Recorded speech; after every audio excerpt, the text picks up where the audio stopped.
Hello everyone and welcome to In My Mug episode 388 on Monday the 18th of April 2016. I am your host Stephen Layton.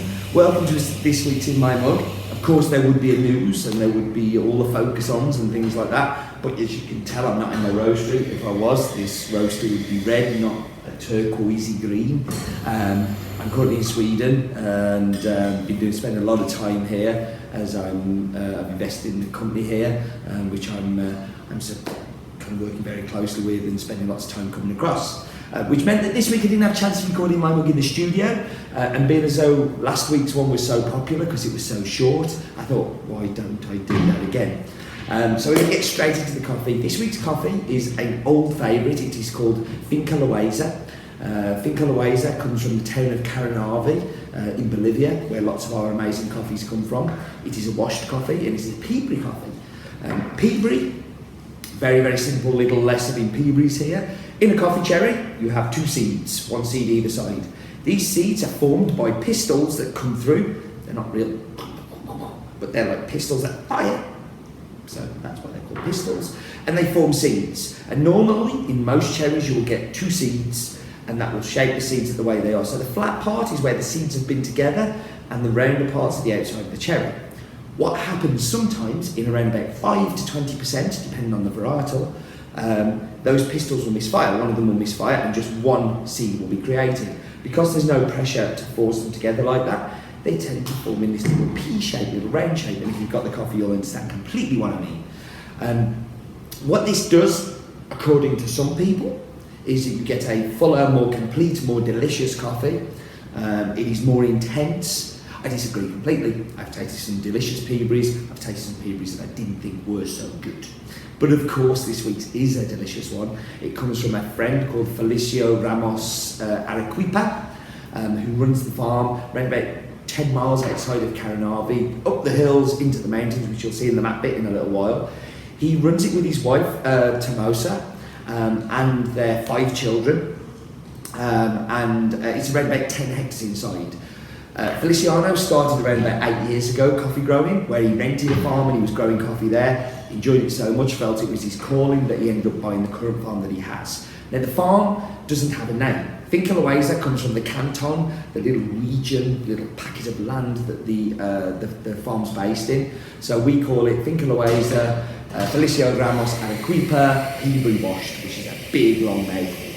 But this is very normal in Bolivia. Farms quite often don't get named. You think of like somewhere like David Vilka, and there's many other examples of this. But Loayza is probably the closest part. The farm has around about 8 hectares of coffee on it. The other 2 hectares, they grow vegetables and fruit and food for the family. It's around about 1,625 metres above sea level. I know because I had my altimeter when I was there and did the actual altimeters. So yes, that's that part. There's a bit of sad news to go with this one. Feliciano's been finding it much harder to grow the coffee on the farm. Leaf rust, lowering yields, crop disappearing, has meant that Feliciano doesn't have the same yield and the same crops that he used to. So in this lot there are some family members from Loayza as well that have also put into it. But also it means that he's not able to live on the farm anymore. Him and his wife and his children have had to get a house in Caranavi so they can work as well as manage the farm. Obviously coffee growing on such a small plot isn't a 24-hour-a-day job, so they've got jobs now in the town as well, particularly his wife, and he's having to manage the farm much more. It's a problem. It's a problem because I think part of the lowering yields is because of this, but it's that which comes first. You know, do you spend the time on the farm and try and increase the yields? And we're trying very much with Feliciano to help him by paying a higher price, and our Bolivians this year have been crazy expensive. But even that doesn't really make a difference when your yields are dropping so much.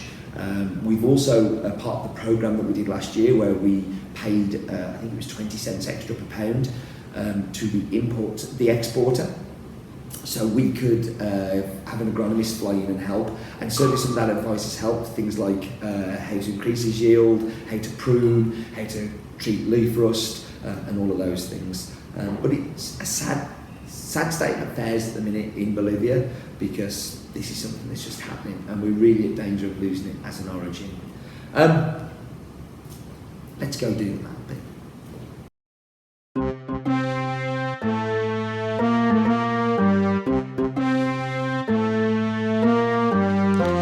Try not saying the words to that while listening to the music if you've heard the words one. You can't. It's impossible.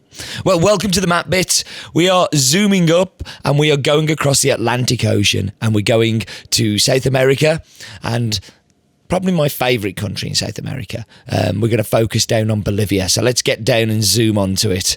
Now, we've bought a lot of coffees from Bolivia, not just this year, but every year.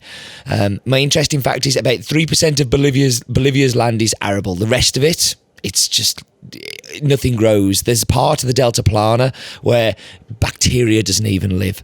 But we're going down and we're going to go and have a look at Loayza. But what I'm showing you first of all is Caranavi. And just so you get an idea of the topography from Carico to Caranavi, it's such a mountainous, beautiful country. So you're 1,525 metres in Carico and you go up and then you go back down again. It really is just absolutely crazy elevations. But what we're going to do is going to swizzle round. Do you like my little swizzle rounds?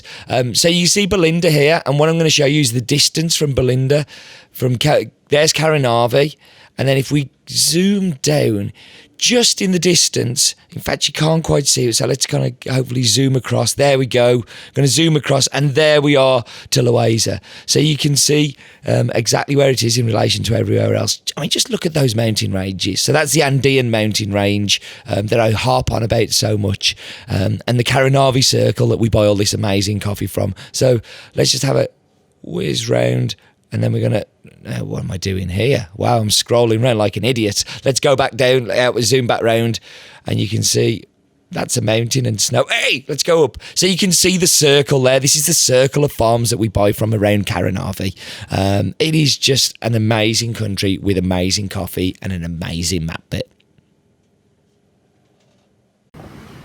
A very cool map bit. I love it when I've been somewhere and I can actually have the coordinates. So, I have tasted delicious coffee. I'm not actually going to wrap you on pause for the first time ever. I have the coffee here. Frida, who works with us here at Drop Coffee, has very kindly made this for me. So I'm very grateful. So we should get into this coffee. I'm only having it brewed today because, well, you know, I'm on tour. That's what happens when I'm on tour. This is a very, very good espresso, and I think it's a very good espresso because of its complexity and acidity. You will find something different in it every time. It's also a fantastic filter. The filter, for me, reminds me very much of cherry cola. So it's got that sweet, sticky mouthfeel to it, but there's a real cherry, but it's not like a fresh cherry, it's one of those false cherry flavours. One of the other scripts I love using for this coffee, it has like a key lime pie acidity. It's very specific, but the first time I cupped it, I felt that. The second time I cupped it, I felt that. And even now when I'm drinking it, I can definitely taste that. It's changed a little this year, as in there's a little bit more dark chocolate. It was milk chocolate last year, and it's definitely changed into dark chocolate for the sweetness, and it finishes very much on that. And again, with a little bit of like a burnt caramel kind of toffee kind of flavour to it. It's a delicious coffee. I hope that you're enjoying it. I hope you're enjoying these short ones on tour.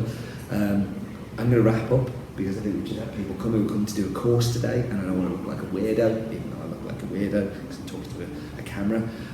But do remember, life is definitely too short for bad coffee.